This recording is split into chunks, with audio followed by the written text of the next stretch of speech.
मार्ग का नेतृत्व करने वाले, समस्त कर्मों के विनाशक तथा विश्व के समस्त तत्वों के ज्ञाता ऐसे वीतराग प्रभु को वंदन। जय Jinendra to one and all. Yes. I'll request you all to take your Tatvarth Sutra, any copy, any edition of Tatvarth Sutra if you have, so that you can keep the sutras before you. So can I ask 2 or 3 people a quick recap of the last 3 or 4 sessions that have happened on Tatvar Sutra? Just in 1 minute, this exercise can happen. A quick recap. I just want to know how far I have been able to reach you all. And where did we stop in the last class? It's been a long time. So just to refresh our memory, how we refresh our mobile and our computer system, let us refresh our memory and then proceed. Quickly. In one of the lecture you शब्दों में बोलिए Ramesh sir जी।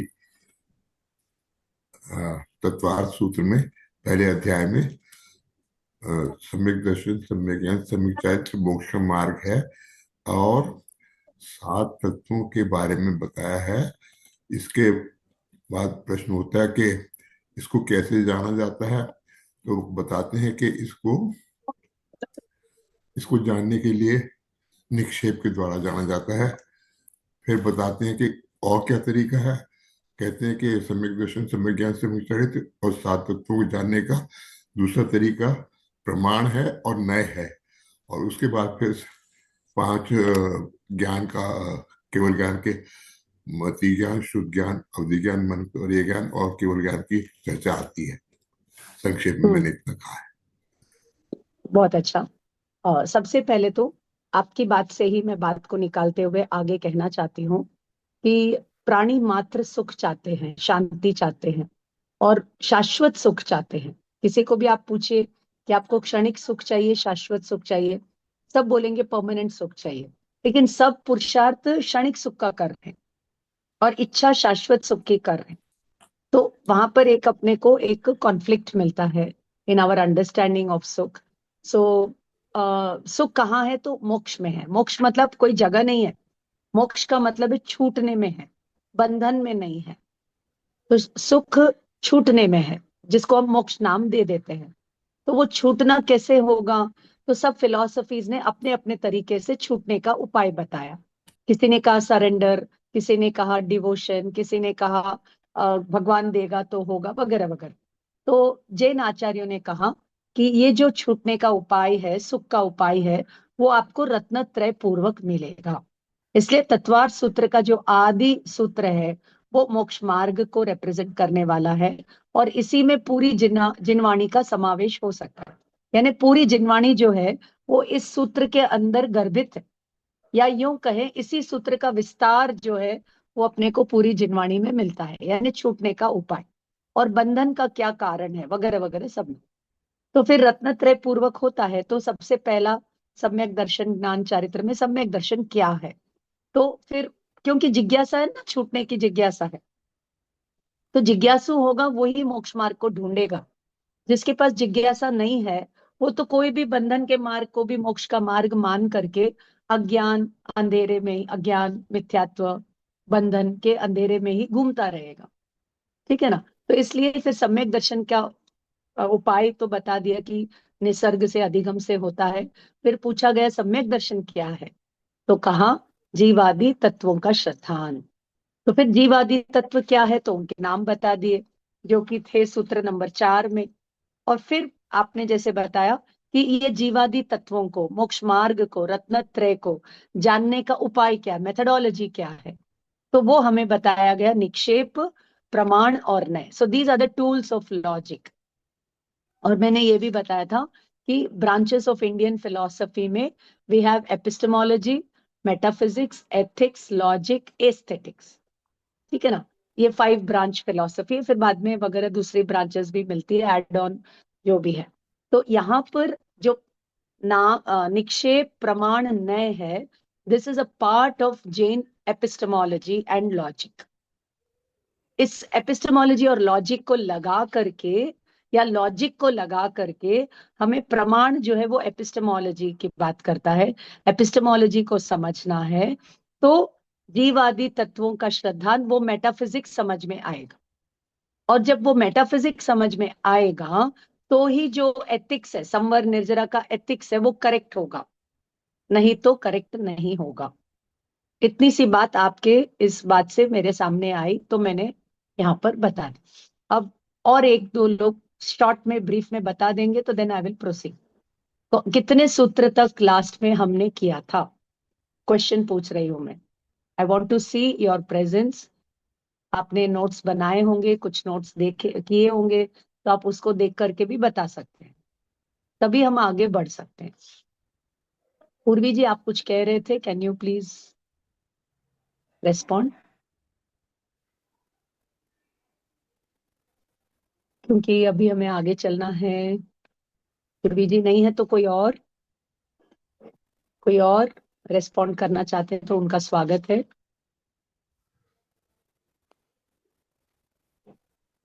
कोई भी नहीं मेरे से बात करना चाहता है। अरे आप ही आगे बढ़िए, इसको आप अपने से रिकैप कर लीजिए। अपना टाइम कम रहता है फिर। खाली वो पहले ठीक है तो चैप्टर फिर के अंदर मैं समझता हूँ कि 7 नए की बात अभी रह गई है, उसको अगर आप शायद हम्म। करेंगी। बाकी हाँ तो हाँ वो मोटा तो मोटा सब करेंगे। कवर हो गया है। हम्म। हाँ ठीक है। तो मति ज्ञान, मति ज्ञान के भेद यहाँ पर आएंगे अपन, सूत्र नंबर 13 में आएंगे, सूत्र नंबर 13 में आएंगे। तो ज्ञान कितने प्रकार के हैं? तो एक्चुअल तो ज्ञान एक ही है, ज्ञान ज्ञानी है। कर्म के क्षयोपशम की अपेक्षा उसको 5 प्रकार का बताया। कर्म के क्षयोपशम की अपेक्षा से ज्ञान को हम 5 डिविजन्स में बांटते हैं। वैसे तो ज्ञान एक ही है, ज्ञान। अब सुनिएगा, ध्यान से सुनिएगा। हम जिसे ज्ञान कहते हैं वो मति श्रुति अवधि मन पर्यव केवल ज्ञान आदि भेद में कहते हैं, लेकिन इन पांचों में कॉमन क्या है? तो वो है ज्ञान। और ज्ञान को क्यों लिया?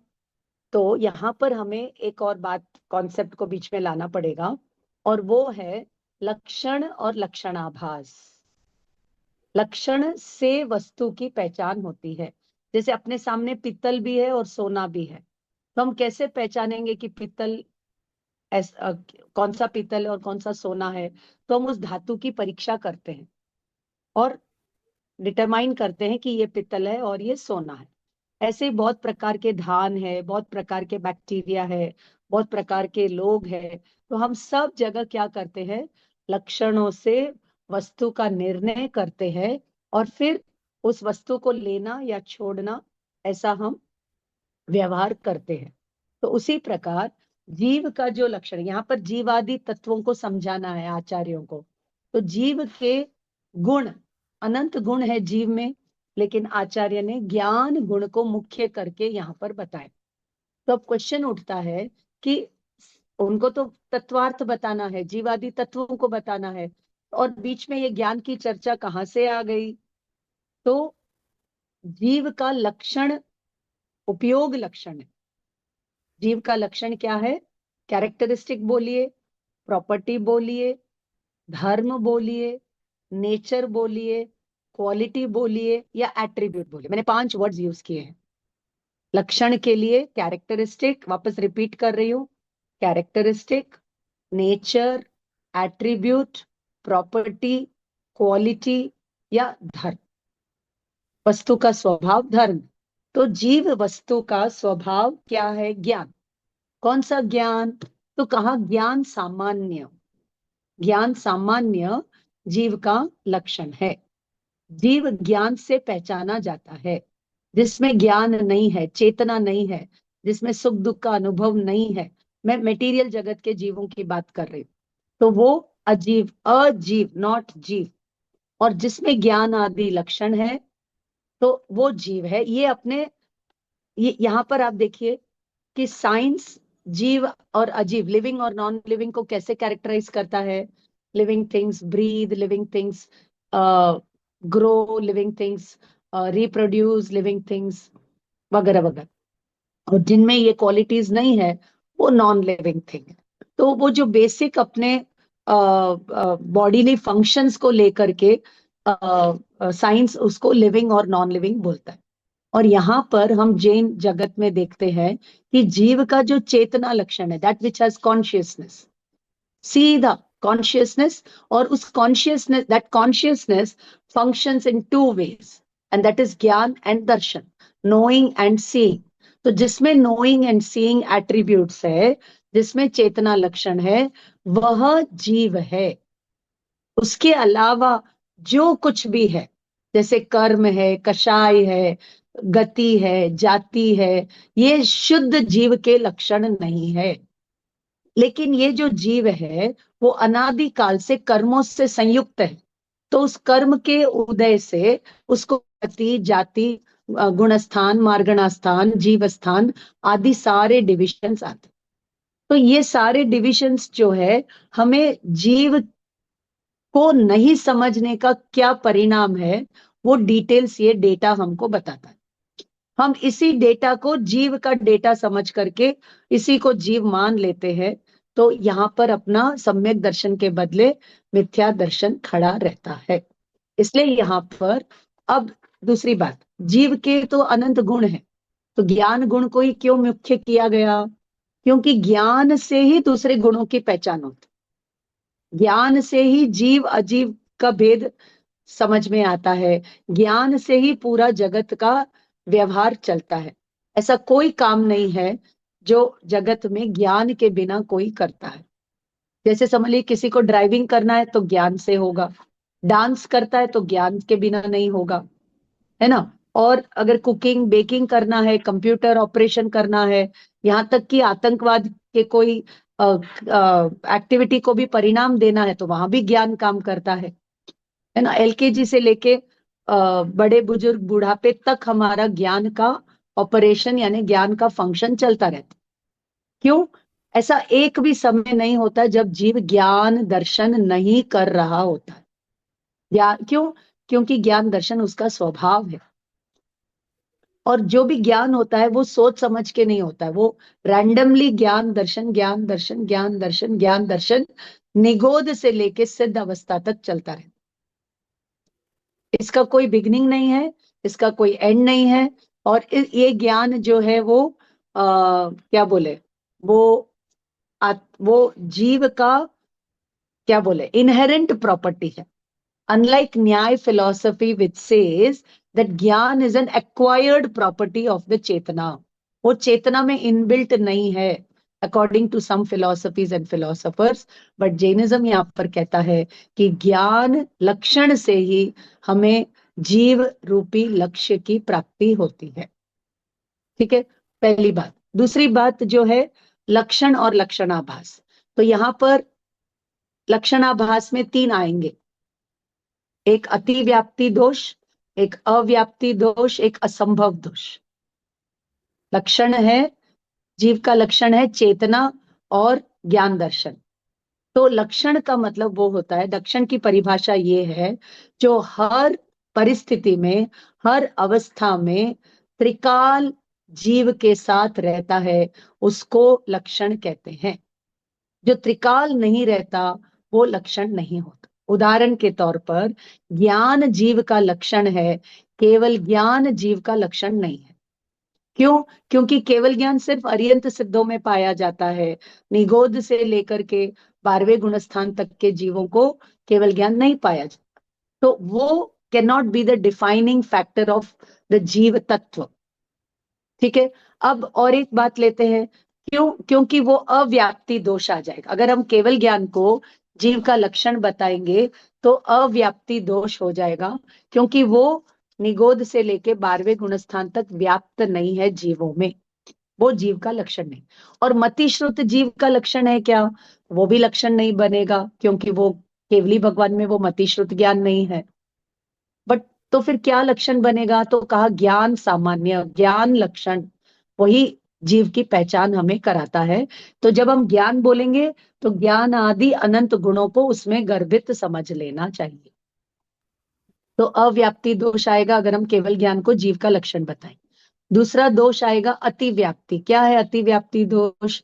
जैसे अगर मैं बोलूं जीव का लक्षण है अमूर्त तत्व यानी फॉर्मलेसनेस, तो वो तो दूसरे द्रव्यों में भी पाया जाता है। धर्मास्तिका, अधर्मास्तिका, आकाश, काल आदि वो भी अमूर्त है। वो अमूर्त तत्व भी जीव का लक्षण नहीं हो सकता। हालांकि जीव का लक्षण अमूर्त तत्व है, बट लक्षण की परिभाषा क्या है? That which helps you to separate it from all other things, वही उसका लक्षण होना चाहिए। उदाहरण के तौर पर जैसे समझ लीजिए मैं कोई थिएटर में गई और मेरे साथ मेरा कोई फ्रेंड है और मुझे उसको मेरे अंकल से मिलाना है, और वहां पे थिएटर में सब लोग बैठे हुए हैं, तो मैं क्या बोलूंगी? जिसके चश्मा पहना हुआ है वो मेरे अंकल है। तो चश्मे तो बहुत सारे लोगों के पहने हुए, है ना?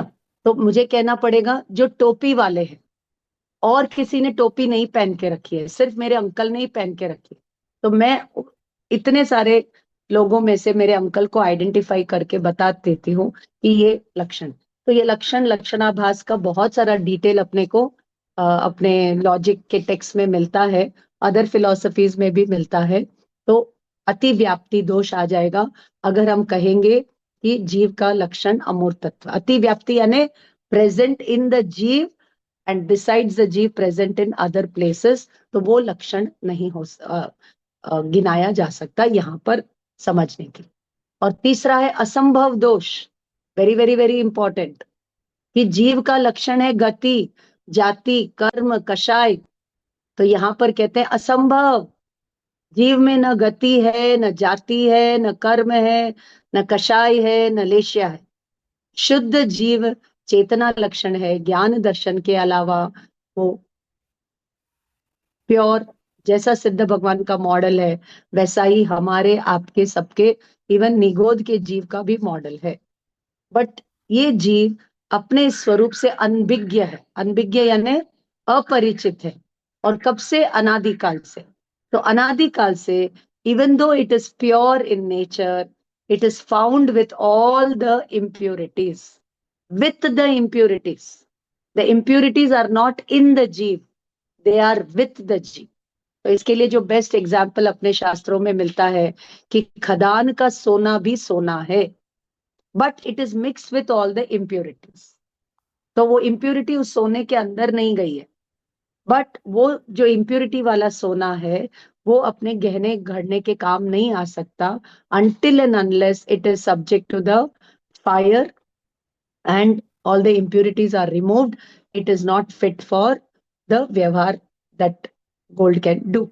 In the same way, even though the jeev is pure, it did not manifest its inherent purity. It is that it is found with all the impurity of mithyatva, karma, kashai, leshya, etc., etc. So it is seen to be wandering in the four gati. Now, if it has to come out of these four gati, it has to realize its nature through the lakshan, and that is ज्ञान आदि लक्षण। इसलिए यहाँ पर तत्वार्थ सूत्र में हमें सबसे पहले ज्ञान प्रमाण नय में ज्ञान की बात करते हैं कि हे जीव, अगर तुम्हें सुख चाहिए, अगर तुम्हें मोक्ष मार्ग चाहिए, अगर तुम्हें इस चार गति से छूटना है, तो तुम अपने लक्षण से अपने लक्ष्य की प्राप्ति करो। तो इसलिए यहाँ पर तो जो सम्यक्त्व प्राप्ति होगी तो वो ज्ञान सम्यक होगा, श्रद्धा सम्यक होगी, चारित्र सम्यक होगा, नहीं तो तीनों ही रॉन्ग डायरेक्शन में जा रहे हो। ठीक है? तो अब यहाँ पर सूत्र नंबर 9 में हमें बताते हैं मति श्रुतावधि मनः पर्यय केवलानि ज्ञानम। ये कर्म के क्षयक्षम की अपेक्षा से 5 है, अदरवाइज तो ज्ञान सामान्य ही जीव का लक्षण। अब जब सुनिएगा, ध्यान से सुनिएगा, जब अब मति का मतलब क्या है? बुद्धि और इंद्रिय से होने वाला ज्ञान। एक इंद्रिय से लेकर 4 इंद्रिय के जीवों को सिर्फ इंद्रिय सापेक्ष ज्ञान होता है। ज्ञान होता है आत्मा को, ज्ञान होता है जीव को, लेकिन उसमें माध्यम होती है इंद्रिया। इंद्रियां ज्ञान नहीं कर सकती, इंद्रियों को पता नहीं कि ये इंद्रियां है। जिसको पता है वो जीव है ना, ज्ञान है वही जीव है। इसके लिए आचार्यांग सूत्र में एक बहुत ही सुंदर सा सूत्र आता है जे आया से विण्ण आया, जे विण्ण आया से आए। जो आत्मा है वही विज्ञाता है, और जो विज्ञाता है वही आत्मा। और ये आत्मा, ये ज्ञान स्वभाव से अपने को नहीं परखता और बाहर ढूंढता है। यही मिथ्यात्व है। इसी कारण मिथ्या दर्शन, मिथ्या ज्ञान, मिथ्या चरित्र की प्रवृत्ति अनादिकाल से हर एक छद्मस्त जीव के चल रही। और जिनवाणी हमें कहती है कि कोई भी जीव पंच परमेष्टि के आलंबन से, देव गुरु शास्त्र के आलंबन से अपने ज्ञान स्वभाव को पहचानेगा तो वो मोक्ष मार्ग में आगे बढ़ करके इस ज्ञान की पूर्णता को प्राप्त कर सकते। यानी मति श्रुत ज्ञान सब जीवों के पास है। श्रुत ज्ञान का, अक्षर का अनंतवां भाग वो निगोद के जीवों में भी है। और श्रुत ज्ञान के ऊपर मैंने अलग से एक लेक्चर दिया हुआ है, आप उसको रेफर कर सकते हैं। और अगर आप बोलेंगे तो मैं दोबारा से उसको लेना चाहूंगी इस कॉन्टेक्स्ट में। यहाँ पर, उस कॉन्टेक्स्ट में यहाँ पर लेना पड़ेगा, नहीं तो फिर मैं समझूंगी कि आप सबको श्रुत ज्ञान की खबर है। अब ध्यान से सुनते हैं। अब मति और श्रुत ज्ञान ऑपरेट कैसे करता है। जैसे ही सेंस ऑब्जेक्ट कांटेक्ट होता है उसको कहेंगे मति, और उस सेंस ऑब्जेक्ट के कांटेक्ट के बाद जो डिसीजन जीव लेता है उसको कहेंगे श्रुत। चूंकि जीव के पास सम्यक श्रद्धा नहीं है, उसका ज्ञान सम्यक नहीं है, ये कहलाएगा मति अज्ञान, श्रुत अज्ञान। ठीक है। तो मति अज्ञान, श्रुत अज्ञान इज डिपेंडिंग ऑन द इंद्रिय ज्ञान फॉर सुख। मति का मतलब क्या? बुद्धि। मति यानी बुद्धि। तो ये बुद्धि को पता नहीं कि ये ज्ञान है, ये आत्मा से आ रहा है, और इस ज्ञान में का मैं परस्यूट करूंगा तो मैं केवल ज्ञान तक पहुंच जाऊंगा। उसको इसकी खबर नहीं होने के कारण उसके मति में जो आता है, मति यानी ज्ञान, ज्ञान में जो आता है उनके पीछे वो जाता है और राग द्वेष करता है और सोचता है कि ऐसा करने से मैं सुखी हो जाऊंगा। तो उसका श्रुत ज्ञान भी विपरीत दिशा में, उसका मति भी विपरीत दिशा में, और अवधि मन परिज्ञान का मोक्ष मार्ग में कोई उपयोगिता नहीं है। हालांकि वो कर्म के क्षोभशम से अवधि मन परिज्ञान आदि होते हैं, तो उसके बारे में मैं पहले ही बता चुकी हूँ। अवधि यानी क्लैरवॉयंस, जिसमें रूपी पदार्थ का ज्ञान होता है ना। Sitting here you cognise what is happening on the other side of the wall or other side of the room, or some millions of miles away, some द्वीप away। अवधि ज्ञान किसी भी जीव को अपने कर्म के क्षोभशम से हो सकता। और ये अवधि ज्ञान कितने प्रकार का है, I think we have discuss that also. आगे आएगा, नहीं तो वो वहां पर हम देख लेंगे उसको। नारकी और देवलोक के जीवों को वो जन्म से होता है। दैट इज टोल्ड इन सूत्र नंबर 21। भव प्रत्ययो अवधिर देवनारकाणाम। भव से प्राप्त होता है अवधि, और देव और नारक को अवधि ज्ञान बाय बर्थ, बाय डिफॉल्ट उनको मिलता ही है। और मन परिज्ञान वो मुनिराज को, जिसका उपयोग बहुत सूक्ष्म हो गया, जिसको, सुनिएगा ध्यान से, जिसको मन के विषयों में रुचि नहीं है, जिसका मन अति सूक्ष्म हो गया है, वो बहुत सारी फाइन चीजों को पकड़ने के लायक हो गया है, तो उन जीवों को मन परिज्ञान हो सकता है। जो मन के विषयों में रुचि लेते हैं उनको मन परिज्ञान नहीं होता है। हो भी सकता है, नहीं भी हो सकता है। किसी कोई गारंटी, कोई रिक्वायरमेंट नहीं है मन परिज्ञान की मोक्ष मार्ग में। हो भी सके, नहीं भी हो सके, उसका कोई, बट विदाउट मति श्रुत ज्ञान केवल ज्ञान इज नॉट पॉसिबल। अब और एक बात मैं आगे बताती हूँ। मति श्रुत ज्ञान जो है वो केवल ज्ञान की सहेली है।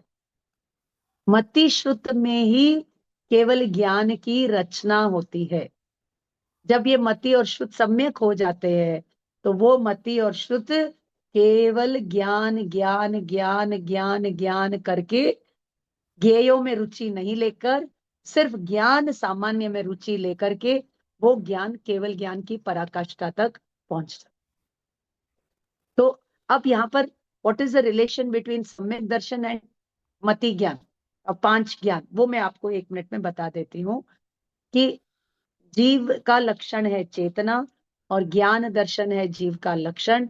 तो यही मैं हूं, ऐसा निर्णय जब जीव करता है ना, ऐसा जीव मैं हूं, बाकी ये सब मेरे नहीं है, ऐसा निर्णय करता है, निर्णय करता है, तब उसकी श्रद्धा, उसका बिलीफ सिस्टम वो सम्यक हो जाता। तो कहीं कहीं अपने को सम्यक ज्ञान पहले बता देते हैं, सम्यक दर्शन बाद में बता देते हैं। जैसे आप श्वेतावर आगम उठाएंगे तो वहां पर एक बहुत सुंदर गाथा आती है, नाणेन जानई भावे दंसनेन य सद्धये चरितेन निगिरनाई तवेन परिसुचे। तो वहां पर ज्ञान को फर्स्ट ले ले। क्यों? क्योंकि ज्ञान जीव का स्वभाव है। जब इस स्वभाव का निर्णय होगा तब दर्शन श्रद्धा सम्यक होगी, और फिर चरित्र से। अब चरित्र का मतलब क्या है? इस ज्ञान दर्शन स्वभाव में रमण करना चरित्र है। तो इससे क्या होगा? आते हुए पापों का निग्रह हो जाएगा, निगिरनाई। और उसी में जब वो तपेगा, उसी में जब वो रमेगा जमेगा, उसको कहेंगे तप। तब जो जो कर्म और कषाय का जो मैल है वो सब निकलने लग जाता, निकलने लग जाता। नया मैल चढ़ नहीं रहा है और पुराना मैल सारा निकलने लग जाता है। तो तवेण परिसुच्य। तो इस प्रकार ज्ञान दर्शन चरित्र तप के बिना कोई भी जीव जो है वो संसार के दुखों से छूट नहीं सकता। उपाय एक ही है, और उसी बात को अपने पूरे जिनागम में यत्र तत्र सर्वत्र गाया गया है, बताया गया है, समझाया गया है। चलिए आगे चलते हैं। तो मति श्रुतावधि मनः पर्यय केवलानि स्नानम। तो मति, अब मति के डिवीजन कितने हैं?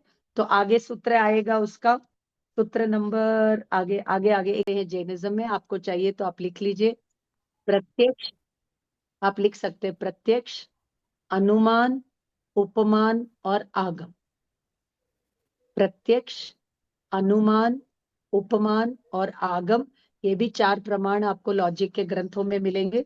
और प्रत्यक्ष परोक्ष, तो परोक्ष के अंतर्गत आएंगे क्या क्या आएंगे, थोड़ा सा मैं अभी आगे चलती हूँ। तो सूत्र नंबर 11 कहता है आद्य परोक्षम, यानी द फर्स्ट 2, आद्य यानी द फर्स्ट, प्रथम 2 ज्ञान विल कम अंडर परोक्ष। परोक्ष का मतलब क्या है? that which is not direct to the soul through the medium of senses and mind, it is called paroksh। है आपको ही, आपकी इंद्रियों को ही प्रत्यक्ष है, बट वो आत्म प्रत्यक्ष नहीं है, निज प्रत्यक्ष नहीं है, इसलिए उसको परोक्ष के अंतर्गत डाला गया। ठीक है। फिर दिस इज द आगमिक ट्रेडिशन। और मति ज्ञान का दूसरा नाम है अभिनिबोधिक। क्या नाम है? अभिनिबोध, अभिनिबोधिक ज्ञान, ये आगम। मेरे पास I will strongly like to recommend the name of one book, you all can note down, source book in Jain philosophy. आप वो बुक निकालिएगा, source book in Jain philosophy. तो उसमें आपको पूरा प्रमाण ज्ञान के ऊपर पूरे 100 पेजेस का मटेरियल मिले। तो उसमें आगम में ज्ञान को कैसे वर्णित, डिवाइड किया, मतलब डिवीजन दिए गए हैं। फिर लेटर लॉजिक पीरियड में उसको कैसे क्लासिफाई किया गया है, फिर नियोलॉजिक टाइम में उसको कैसे क्लासिफाई किया गया है, वगैरह वगैरह। बहुत ही सुंदर टेक्स्ट है, written by Devendra Muni Shastri and translated by TG Kalghatgi, the first professor and head of our department of Jainology. तो उनका ये ट्रांसलेशन है, और फिर edited by people like Devadas sir and others. And I had the good fortune of studying under Dr. T.G. Kalgadgi from Dharwad, Parag sir. I hope you know him, T.G. Kalgadgi Yes, sir. madam. So he has translated the book very wonderfully. So, and it is available on eJain Library for free download. तो उसमें बहुत सारे details है। It's a very classic text, very student friendly book, researcher friendly book, you can refer to that. तो उसमें प्रमाण को लेकर के भगवती सूत्र में कैसा क्लासिफिकेशन है, नंदी सूत्र में कैसा क्लासिफिकेशन है, फिर आगे के टाइम में प्रमाण मीमांसा आदि में लॉजिक के टेक्स्ट में कैसा क्लासिफिकेशन है, वो अपने को वहां पर मिलेगा। बट अभी हम वहां नहीं जाकर के सूत्र पर आते हैं। तो आद्य परोक्षम, आद्य यानी द फर्स्ट टू ज्ञान आर परोक्ष, एंड प्रत्यक्षम अन्यत, अन्यत means the other three are direct to the soul without the medium of senses and mind. जो जीव को ये ज्ञान होता है वो प्रत्यक्ष कहलाता है। अब अक्ष शब्द का अर्थ होता है आत्मा, अक्ष शब्द का अर्थ होता है आत्मा। जो आत्मा को डायरेक्ट होता है वो प्रत्यक्ष, और जो with the help of the senses and, होता आत्मा को ही है, होता जीव को ही है, नॉट इंद्रियों को, तो वो कहलाएगा परोक्ष।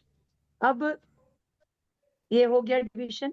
अब जो प्रत्यक्ष ज्ञान है उसको भी दो तरीके से क्लासिफाई किया गया है, सकल प्रत्यक्ष, विकल प्रत्यक्ष। सकल यानी कंप्लीट, दैट इज संपूर्ण, और वो है केवल ज्ञान। केवल ज्ञान के लिए एक और बात हमें मिलती है, असहाय केवल ज्ञान। असहाय का मतलब क्या है? जिसको किसी सहायता की जरूरत नहीं, न इंद्रियों की, न शास्त्रों की, न कंप्यूटर की, न मोबाइल की, न मन की। संपूर्ण ज्ञान जो आत्मा को डायरेक्ट होता है वो कहलाता है केवल ज्ञान। और जो मर्यादित होता आत्मा को विकल, विकल यानी नॉट कंप्लीट, नॉट पूर्ण, इसलिए विकल इंद्रिय, बेंद्रिय तेंद्रिय चौरेंद्रिय को विकल इंद्रिय भी बोल देते हैं। तो और वो है अवधि और मन पर्यज्ञा। अब यहाँ पर क्या बोले, हमें समझना चाहिए कि इंद्रिय ज्ञान कैसा होता है। वो क्रमिक होता है, घटता बढ़ता रहता है, पराधीन होता है, और दुख से गर्भित होता है, आकुलता व्याकुलता वाला होता है।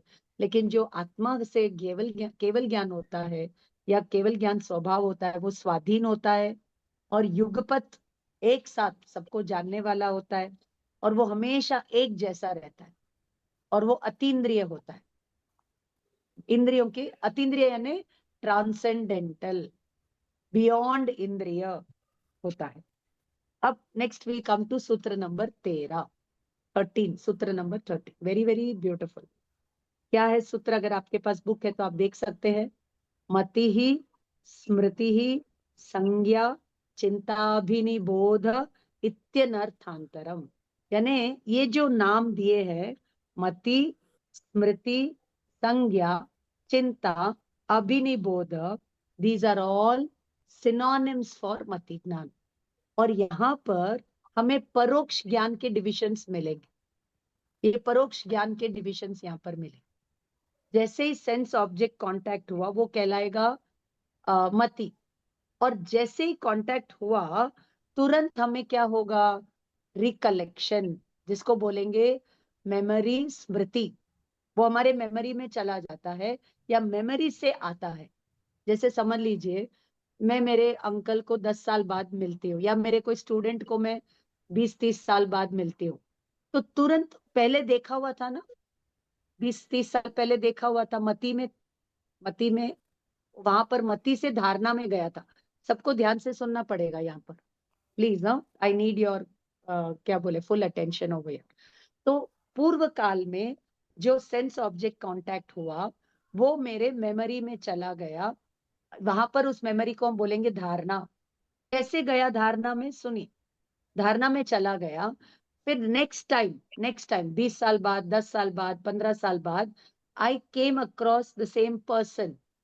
तो वहां पर हुआ मति, वापस कांटेक्ट, सेंस ऑब्जेक्ट कांटेक्ट हुआ, तो स्मृति में से मैंने उसको रिकॉग्नाइज किया, तो रिकलेक्शन हुआ।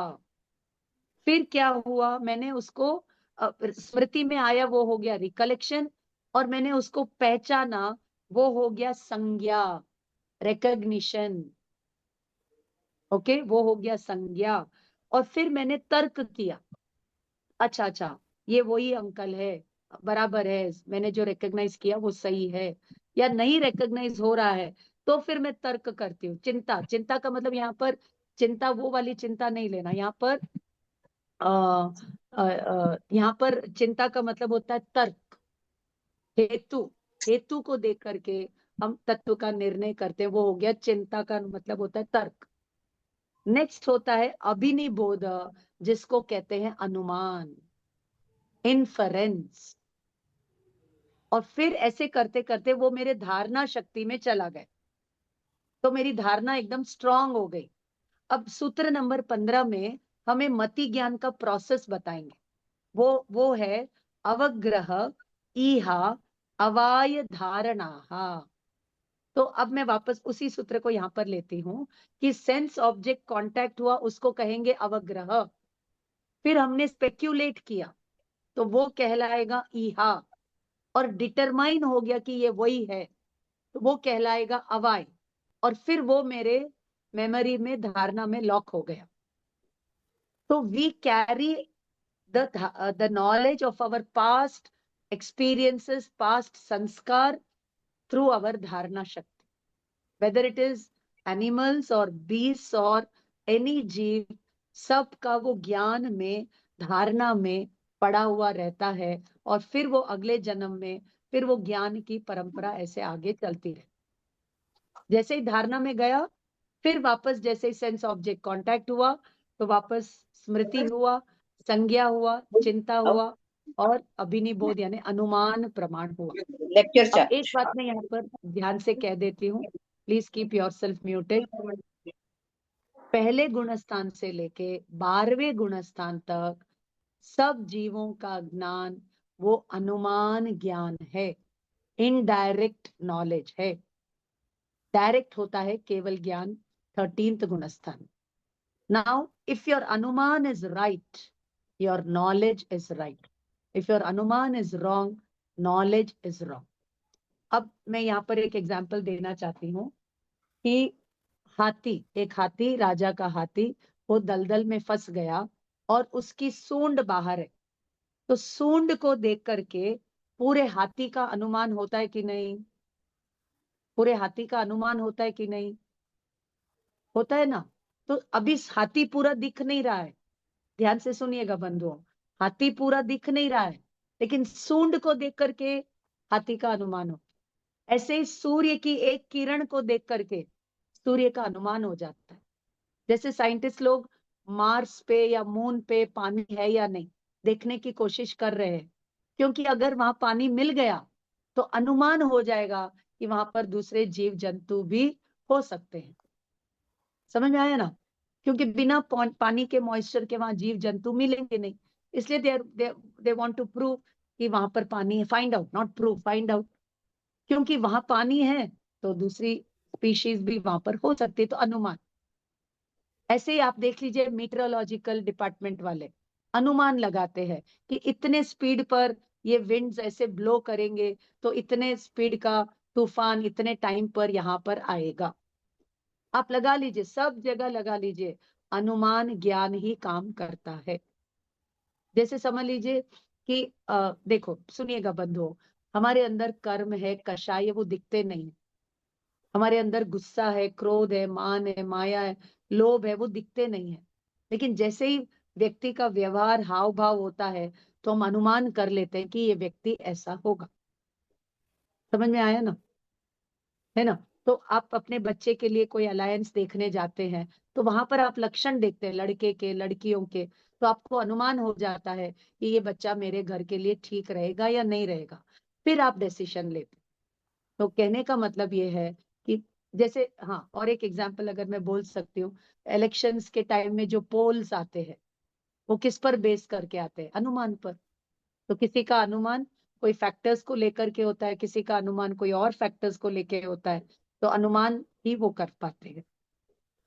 तो इस प्रकार ये अनुमान की पढ़ाई है, वो बहुत ही विस्तृत पढ़ाई है।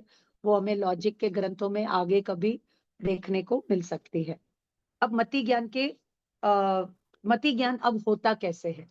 तो कहा तत् इंद्रिय अनिंद्रिय निमित्तम, तदिंद्रिय निनिंद्रिय निमित्तम। तत् यानी वह मति ज्ञान, इंद्रिय और अनिंद्रिय का मतलब है मन के निमित्त से होता है। निमित्त का मतलब क्या है? Presence, not bye them. Bye them नहीं होता है, विद द हेल्प, कैटालिस्ट के जैसे होते हैं। ज्ञान होता आत्मा कोई है, जीव कोई है, लेकिन क्योंकि वो ज्ञान आवरण वाला है, कंडीशनड है, इसलिए उसको इंद्रिय और मन की सहायता से वो चलता है। तो इसलिए उसको इंद्रिय और मन के निमित्त से होता है। अब 15th सूत्र में अवग्रह, इहा, अवाय और धारणा, ये मति ज्ञान होता कैसे है, उसका प्रोसेस बता दिया। जैसे इसका मैं एक उदाहरण यहाँ पर दे देती हूँ, आपने भी पढ़ा होगा। कोई जंगल में जा रहा है और एक डार्क शैडो वाली कोई चीज को देखा देखा देखा यानी सेंस ऑब्जेक्ट कांटेक्ट हुआ, तो उसका नाम है अवग्रह। अब वो स्पेक्यूलेट करता है कि ये शेर का इमेज है या मनुष्य का इमेज, ठीक है। तो वो ईहा, और जैसे ही वो थोड़ा नजदीक जाएगा या और कैरेक्टरिस्टिक्स को देखेगा, तो उसको ये डिटरमाइन हो जाएगा कि ये शेर है या मनुष्य है, अवाई। और फिर वो उसके धारणा में चला गया। अगली बार जब वो ऐसी इमेज देखेगा, तो अपनी धारणा से निकाल करके बता देगा कि ये शेर का है, हो सकता है, या मनुष्य का हो सकता है। तो इस तरीके से ज्ञान काम करता है। अब सूत्र नंबर 16 में बताते कि ये ज्ञान, मति ज्ञान का कितने वेज में काम करता है। तो ये जो धारणा रूप मति ज्ञान है, वो कितने प्रकार का है, तो सूत्र पढ़िए 16 नंबर। बहु, बहुविध, क्षिप्र, अनिसृत, अनुक्त, ध्रुवाणाम, सेतराणाम। सेतराणाम का मतलब होता है ऑपोजिट ऑफ दीज सिक्स है यहाँ पर। तो 12 डिविजन्स आपको मिली। जैसे मति ज्ञान से कोई भी जीव बहु, बहु यानी बहुत सारा ज्ञान ऑफ द ऑब्जेक्ट्स। मति ज्ञान का काम है बाहर की चीजों को पकड़ना, ठीक है। बाहर की चीजों कि हमारे इंद्रिय और मन बाहर ही खुल रहे हैं, तो वो बाहर की चीजों को ग्रास्प करता है, ठीक है ना। और बहुविध, बहुविध यानी मेनी टाइप्स। क्षिप्र, क्षिप्र का मतलब है जल्दी जल्दी। अनिश्रित, अनिश्रित का मतलब है गूढ़, जो छुपा हुआ है वो। और फिर अनुक्त, अनुक्त मतलब बिना कहा हुआ। कहते हैं ना, समझदार को इशारा काफी है, इशारे से बिना कही हुई चीज ये ज्ञान समझ लेता है, तो वो कहलाता है अनुक्त। और दूसरा है ध्रुव, ध्रुव यानी ध्रुव, अचल वस्तुओं को स्थायी रूप से पकड़ लेता है, तो वो ये प्रकार। और सेतराणाम में अब आपको ऑपोजिट लेना पड़ेगा। बहु का ऑपोजिट हो गया एक, एक वस्तु को जानता है। बहुविध में एक विध जानता है। क्षिप्र का ऑपोजिट अक्षिप्र, यानी मंद गति से जानता है। निसृत यानी जो प्रकट है उसको जानता है। उक्त यानी जो कहा हुआ है उसको जानता है। और अध्रुव यानी जो चंचल विनाशिक पदार्थ है उनको जानता है। तो इस प्रकार मति ज्ञान का विषय ये 12 प्रकार से ये काम करता। मति ज्ञान के विषयभूत ये 12 प्रकार के पदार्थ, इसका डिटेलिंग आपको सर्वार्थ सिद्धि आदि ग्रंथ उठा करके, या राजवार्तिक है ना, तत्वार्थ राजवार्तिक और श्लोक वार्तिक और सर्वार्थ, these are the 3 prominent commentaries of तत्वार्थ सूत्र। इसमें आपको इसके सारे डिटेल्स मिल जाएंगे। नेक्स्ट ये जो अब अवग्रह को बताते हैं, व्हाट इज अवग्रह। तो अवग्रह व्यंजन का अवग्रह ही होता है। तो व्यंजन का मतलब होता है जो अप्रकट पदार्थ है, अव्यक्त पदार्थ है, उनका अवग्रह होगा। अब ये जो अवग्रह है ना, वो 2 प्रकार का होता है, एक व्यंजनावग्रह, एक अर्थावग्रह। व्यंजनावग्रह वो अप्रकट अव्यक्त पदार्थों का होता है, और अर्थावग्रह वो प्रकट पदार्थों का होता है। अब इसके डिटेल में अपन जाएंगे तो अपने को 336 डिविजन्स ऑफ मति ज्ञान मिलेगा। और उसके बाद नंदी सूत्र में आप जाएंगे तो वहां पर 4 प्रकार की बुद्धि का वर्णन मिलेगा। वैनयिक बुद्धि, पारिणामिक बुद्धि, कर्मजा बुद्धि, है ना, औत्पातिक बुद्धि आदि, ये 4 इसमें जोड़ देंगे तो मति ज्ञान के डिविजन्स हो जाएंगे 340, जो कि अपने को श्वेतांबर ग्रंथों में मिलेगा। और यहाँ पर तत्वार्थ सूत्र में 336 डिविजन्स बता देते हैं। तो अब ये जो अवग्रह क्या होता है, ध्यान से सुनिएगा। फिर मैं वो श्रुत स्कंद बता करके आज की क्लास को विराम दे दूंगी, और फिर वो श्रुत स्कंद है, वो अपना सूत्र नंबर 20 को लेकर के है। ठीक है, उसमें पांचों ज्ञान का वर्णन है, उसको थोड़ा सा स्टडी कर लेंगे। अब ये जो, ध्यान से सुनिएगा, सॉरी मैं बार बार ध्यान से सुनिएगा बोल रही हूँ, मुझे क्षमा करें। ये जो अवग्रह होता है ना, नेत्र और मन, व्यंजनावग्रह, वो नेत्र और मन के अलावा 4 इंद्रियों से होता है। क्योंकि ये किसका होता है? नेत्र और मन के अलावा 4 इंद्रियों से जो होता है, क्योंकि वो अव्यक्त होता है, अप्रकट होता है, तो वो सीधा क्या करेगा, इंटू 4 इंद्रियों को मल्टीप्लाई कर दीजिए। ये जो व्यंजनावग्रह है वो सिर्फ अवग्रह करता है। अवग्रह मतलब, हाँ अब ध्यान से मैं थोड़ा सुनिए, आंखों से हमने किसी चीज को देखा तो सीधा अर्थावग्रह होगा। क्या होगा? सीधा अर्थावग्रह होगा। ओके, और 5 इंद्रिय और मन से अर्थावग्रह होगा, और नेत्र और मन के अलावा शेष 4 इंद्रियों से व्यंजनावग्रह होगा। यानी कहने का मतलब है, अवग्रह इहा अवाय धारणा इज द प्रोसेस ऑफ मति ज्ञान। अवग्रह के 2 भेद हैं, व्यंजनावग्रह, अर्थावग्रह। तो व्यंजनावग्रह किसका होगा? तो 4 इंद्रिय और मन के अलावा, सॉरी 2 को छोड़ दीजिए, नेत्र और मन को छोड़ दीजिए, 4 इंद्रियों से होगा व्यंजनावग्रह।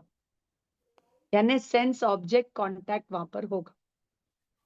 और इन आंख और मन से सीधा वो क्या हो जाएगा? अर्थावग्रह में चला जाए। मैंने थोड़ा उल्टा बोल दिया था, यहां पर आप ले लीजिए। आंख से जैसे ही हमने कोई चीज देखी तो सीधा हमने उसको इंटरप्रेट करना चालू कर दिया, तो वो कहलाएगा अर्थावग्रह। और बाकी के 4 इंद्रियों के लिए उदाहरण दे देती हूँ कि समझ लीजिए कोई डिश मैंने बनाई और मैंने किसी को दी टेस्ट करने के लिए, तो उन्होंने उसको लेकर के अपने टिप ऑफ द टंग पर रखा। तो जैसे ही टिप ऑफ द टंग पर रखा तो वो कहलाएगा व्यंजनावग्रह। फिर उन्होंने उसको इंटरप्रेट किया तो वो कहलाएगा अर्थावग्रह। That is the case with the 4 इंद्रिय other than the eyes and the mind. Okay, other than the eyes and the mind. तो उसके कितने डिविजन हो गए? तो ऊपर जो 12 प्रकार बताए थे ना, 12 प्रकार के पदार्थ, द ऑब्जेक्ट ऑफ मति ज्ञान, इंटू 4 इंद्रिय कर दीजिए तो हो जाएगा 48। और अर्थावग्रह में यू हैव टू पुट अवग्रह इहा अवाय धारणा इंटू 5 इंद्रिय और मन 6 इंटू द अबाउट 12, तो इट कम्स टू 288। अवग्रह इहा अवाय धारणा 4 into 5 इंद्रिय and mind, that is 6 into the about 12 types of पदार्थ। आप करेंगे 4 into 6 into 12, तो इट कम्स टू 288। और उसमें आप ये पूर्व के 48 ऐड कर देंगे तो it comes to 336 divisions of मति ज्ञान।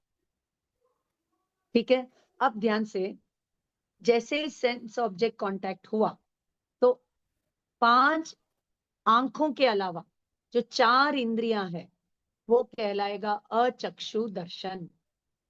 उदाहरण दे देती हूँ, आप घर पहुंचे और बहुत अच्छे हलवे की खुशबू आ रही थी, हलवा की खुशबू आ रही थी, तो खुशबू आपके नाक से, घ्राणेंद्र से कांटेक्ट में आई, तो तुरंत आपने क्या इन्फर किया कि हलवा, आपको हलवा दिख गया कि नहीं दिख गया? हलवा दिख गया कि नहीं दिख गया कि हलवा बना है? आपने जान लिया कि नहीं जान लिया? तो कैसे जान लिया? बिना चक्षु के, अचक्षु, अचक्षु का मतलब है अदर देन चक्षु से आपने उस इंद्रिय से कैच कर लिया कि हलवा बना। ऐसे ही और भी बहुत सारे एग्जाम्पल्स आप लगा सकते हैं, जैसे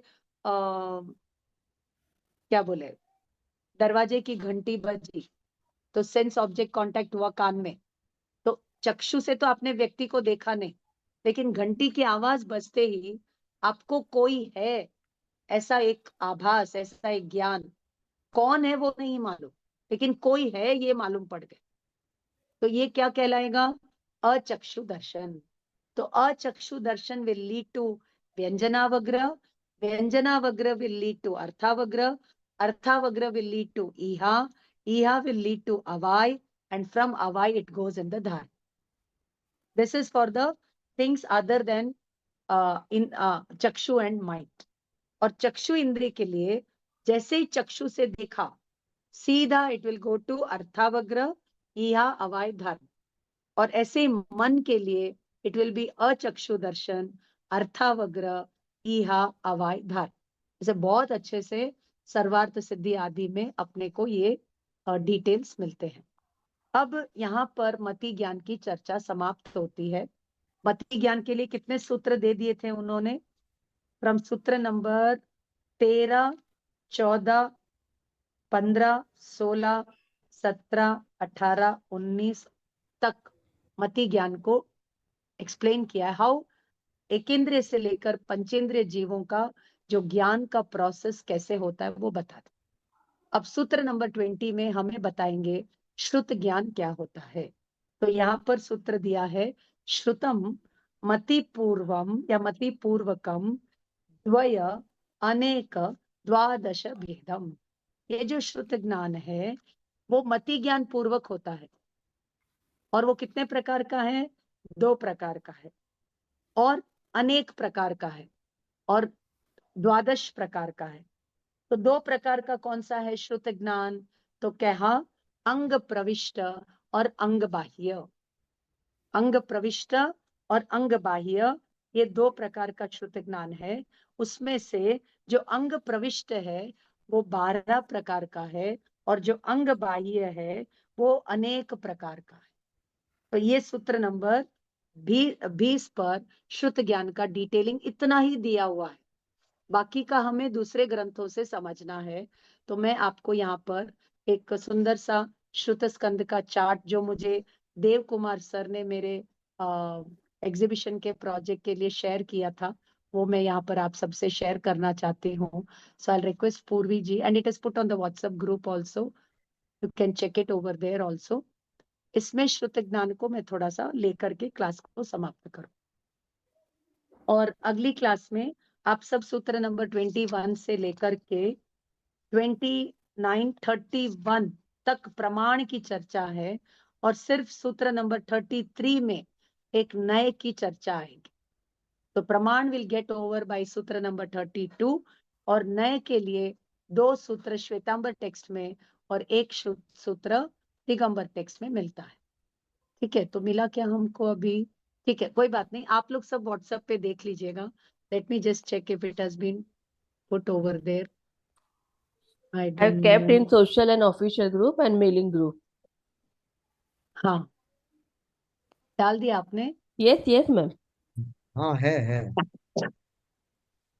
तो आप उस इमेज को जरा स्टडी करेंगे ना तो बहुत ही इंटरेस्टिंग है। उसमें सबसे Ma'am, ऊपर you are आपको मिलेंगे co-host. You can share. You can share right now. You are co-host मुझे थोड़ा only. डिफिकल्ट लगेगा, मैं मोबाइल पे Okay. हूँ तो मैं शेयर कर सकती हूँ। Okay. Okay. मोबाइल से शेयर नहीं होगा ना डॉक्यूमेंट, मुझे इतना टाइम नहीं बताइए। मिलता लैपटॉप खोल के बैठने के लिए। Okay, no तो problem. I'm so sorry. I'm so sorry. I मैं should do याद things like the way Dev Kumar sir does, but I'm मैं unable to. हाँ प्रिय बोलिए। दर्शना जी को धन्यवाद देना चाहता हूँ। मेरे 90 साल के जीवन काल में मैंने सर, इतना उनका अच्छा लेक्चर सुना चालू है है। अभी। उनका लेक्चर अच्छा चालू अच्छा है। सॉरी। हाँ, अच्छा सॉरी एक सॉरी मिनट सॉरी एक सॉरी मिनट सॉरी। एक मिनट सर। तो आपको मैं श्रुत स्कंद का ब्रॉडली बता देती हूँ, फिर आप डिटेलिंग आप लोग देखिएगा। सबसे पहले तो ऊपर ही ऊपर आपको केवली भगवान मिलेंगे, और उसके एकदम नीचे केवल ज्ञान लिखा होगा। फिर उसके नीचे मिलेगा आपको मन परिज्ञान और उसके डिविजन्स। फिर उसके नीचे आपको मिलेगा अवधि ज्ञान और उसके डिविजन्स, और पूरा एक पेड़ मिलेगा जिसमें आपको श्रुत ज्ञान के जो ये जो अंग प्रविष्ट के 12 भेद है वो आपको पूरे मिलेंगे।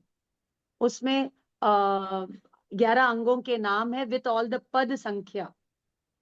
फिर 12वां अंग जो दृष्टिवाद है उसके 5 डिविजन्स मिलेंगे। 12वें अंग के जो 14 पूर्व के नाम है, परिकर्म है, प्रथमानुयोग है, चूलिका है, वो सब डिटेल्स आपको वो ट्री में आपको मिलेंगे। फिर उसके नीचे आपको मिलेगा मति ज्ञान के 336 डिविजन्स। तो इस प्रकार ये जो यंत्र है, ये श्रुत स्कंद एक यंत्र है, यानी 5 ज्ञान को उन्होंने एक पिक्टोरियल फॉर्म में हमको दिया है।